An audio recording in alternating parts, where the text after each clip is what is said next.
इस 1 minute 35 second के audio clip में इजराइल हमले की रूह कपा देने वाली खूनी कहानी दर्ज है।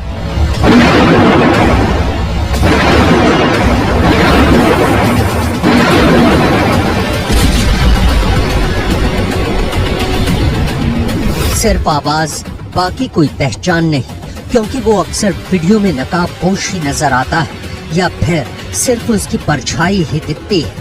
वो कभी किसी को सार्वजनिक रूप से नहीं दिखा है। वो कभी भी मोबाइल या किसी दूसरे डिजिटल टेक्नोलॉजी का इस्तेमाल नहीं करता है। इसी ने इजराइल के खिलाफ हमास के हमले को अल अक्सा स्ट्रॉम नाम दिया।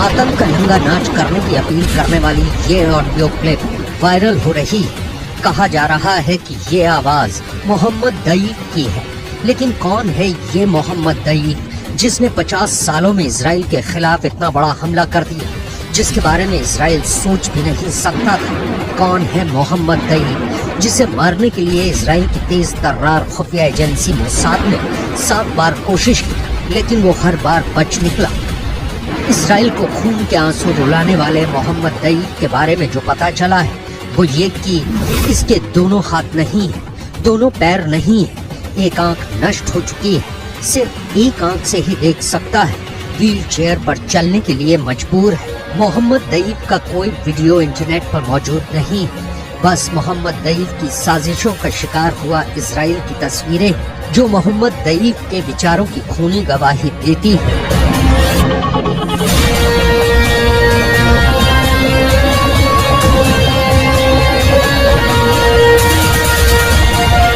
मोहम्मद दईक की तस्वीरें भी जो आप इस वक्त अपनी स्क्रीन पर देख रहे हैं वो 20 साल पुरानी है। यानी मोहम्मद दईक अभी कैसा दिखता है किसी को खबर नहीं। उसके बारे में गाजा पट्टी के लोगों को भी ज्यादा कुछ नहीं पता। मोहम्मद दईक को दुनिया भर में नया ओसामा बिन लादेन का नाम दिया जा रहा है। गाजा पट्टी में मोहम्मद दईक को लोग किस के नाम से जानते हैं, क्योंकि मौत का दूसरा नाम मोहम्मद दईक एक जगह कहीं ठहरता नहीं। मोहम्मद दईक को नौ जिंदगी पाने वाली बिल्ली भी कहा जाता है, क्योंकि कहा जाता है वो इजराइल के 9 बार के हमलों में अब तक बचता रहा है। लेकिन इंटरनेट पर मोहम्मद दईक के बारे में जो जानकारी मौजूद है उसके मुताबिक मोहम्मद दईक हमास के मिलिट्री विंग कस्साम का सुप्रीम कमांडर है। मोहम्मद दईक ही इजराइल पर थल और नभ यानी पैराग्लाइडर से हमले का मास्टरमाइंड है। इसी आतंक के आका ने इजराइल को दुनिया के नक्शे से मिटाने की प्लानिंग की थी। इसी की कमान में हमास के सैकड़ों आतंकवादियों को एक साथ इजराइल भेजा गया। इसी मोहम्मद दईक ने गाजा में बैठे बैठे इजराइल की सड़कों पर कत्लेआम की स्क्रिप्ट लिखी। इस मोहम्मद दईक गाजा पट्टी के 20 लाख लोगों की जिंदगी इजराइल की मिसाइलों की ओर मोड़ दी। अपाहिज आतंकी ने रात के अंधेरे में जो कुछ रचा उसे पूरा गाजा पट्टी भुगत रहा है।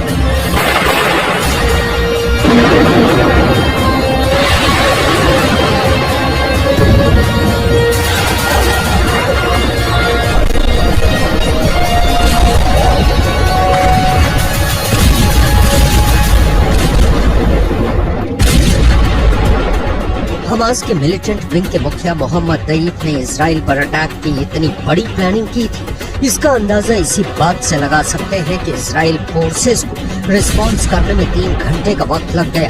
इजराइल की खुफिया एजेंसी मोसाद को इस हमले की पहले भनक तक नहीं लगी। मतलब एक एक डिटेल को मोहम्मद दईक सीक्रेट रखने में कामयाब रहा। कहा जा रहा है कि ये हमला इतना सुनियोजित और बड़े लेवल पर प्लान किया गया था, लेकिन इसकी जानकारी हमास के दूसरे आतंकी कमांडरों तक को नहीं थी, जब तक कि उन्हें अटैक का ऑर्डर नहीं मिल गया।